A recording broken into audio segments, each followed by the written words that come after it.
Olá, pessoal! Sejam muito bem-vindos a esta nossa análise visual e estruturada da primeira lição do nosso curso bíblico. É uma alegria imensa poder guiar a nossa conversa de hoje por essas doutrinas fundamentais da nossa fé. Nossa explicação foi desenhada justamente para fortalecer a nossa caminhada juntos como congregação, trazendo para o centro e de forma bem clara os alicerces daquilo que a gente crê. Então vamos direto ao ponto.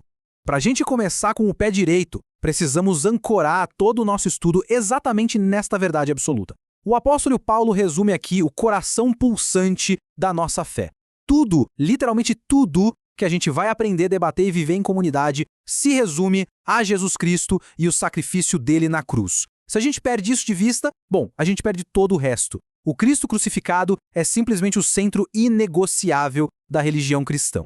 E aqui está o nosso roteiro, a jornada pastoral que vamos fazer juntos. Vamos passar por Bem-vindos à nossa jornada, o centro da nossa fé, a fonte sagrada da verdade, o caminho da salvação, um momento de reflexão e vamos fechar com a síntese e envio pastoral. Então, vamos lá. Parte 1. Bem-vindos à nossa jornada.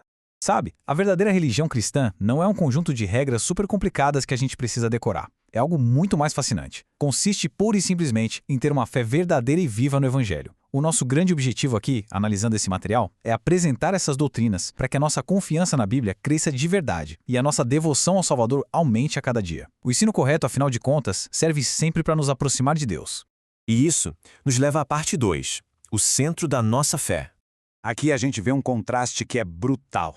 Muita gente divide as religiões em dezenas de categorias, mas, no fundo mesmo, só existem duas. De um lado você tem as religiões da lei, que são aquelas baseadas no esforço humano, onde a pessoa tenta alcançar Deus através de boas obras. É como tentar subir uma escada impossível que nunca chega no topo. Do outro lado, a gente tem a nossa fé, a religião do Evangelho. Aqui, a direção se inverte completamente. Deus já se reconciliou com os pecadores, sem exigir nenhuma obra nossa, unicamente através da morte de Cristo. A salvação é um presente 100% gratuito. Isso ilustra brilhantemente o que é, sem dúvida, a doutrina mais importante de todas, a justificação. Esse é um verdadeiro divisor de águas. O ponto crucial aqui é que Deus nos declara justos e perdoa nossos pecados simplesmente porque aceitamos o sacrifício de Jesus. Não é pelos nossos méritos, não é porque a gente foi bom o suficiente na semana passada, é puramente pela fé.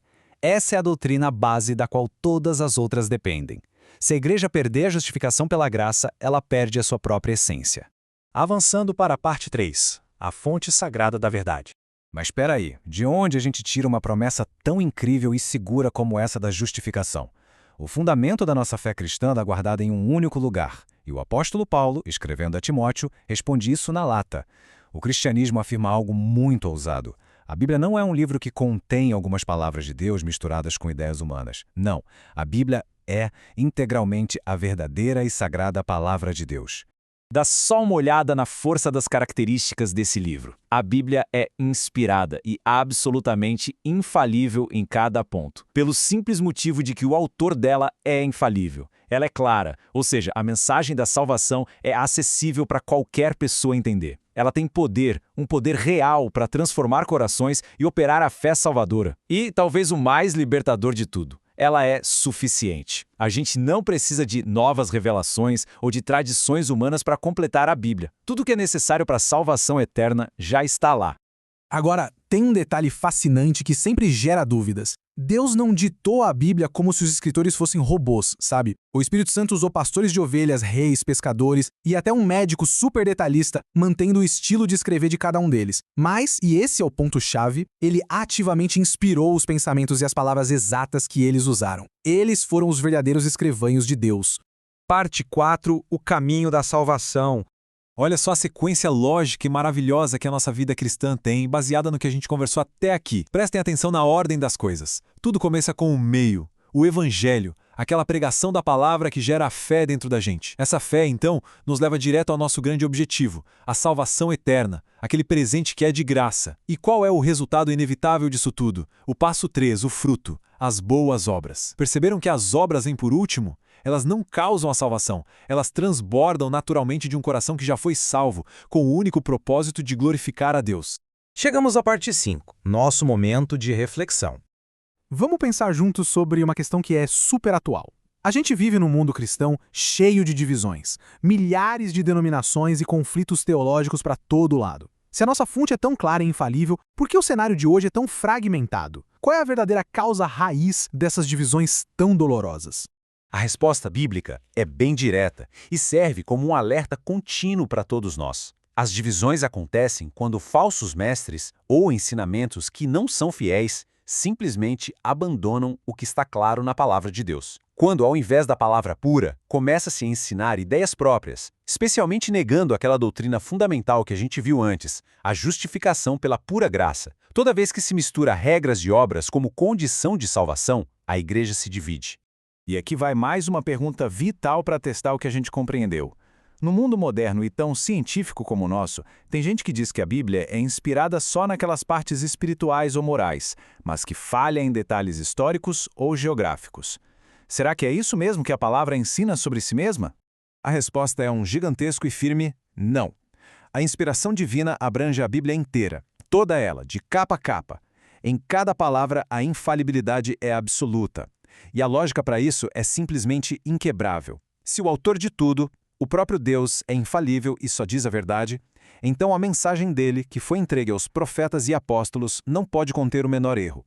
Para fechar esse momento de reflexão, vamos a uma última questão prática para o nosso dia a dia. Se não somos salvos pelas obras que fazemos, e se o nosso bom comportamento não compra a aprovação de Deus, então por que a gente se esforça tanto para fazer o bem? Qual é a real função de praticar boas obras no mundo?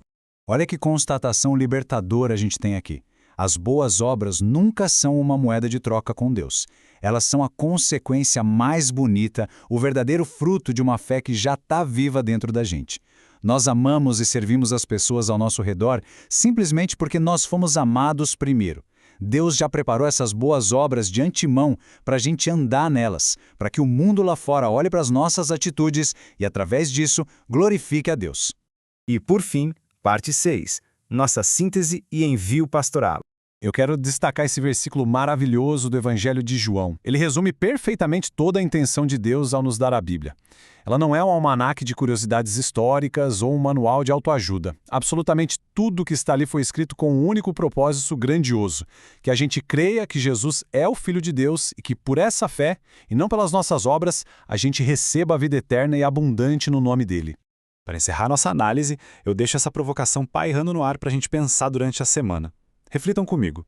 Se nós temos em mãos a pura palavra de Deus, que é firme e não erra, e se a nossa salvação já está totalmente garantida por puro amor e graça em Jesus Cristo, como é que essa certeza nos liberta para amar e cuidar das nossas famílias esta semana? Como isso muda a nossa postura no trabalho, na sociedade, no nosso serviço comunitário? Vamos deixar essas verdades maravilhosas guiarem a nossa congregação em amor e muita gratidão. Um abraço apertado a todos, continuem firmes nos estudos e a gente se vê na nossa próxima explicação. Fiquem em paz.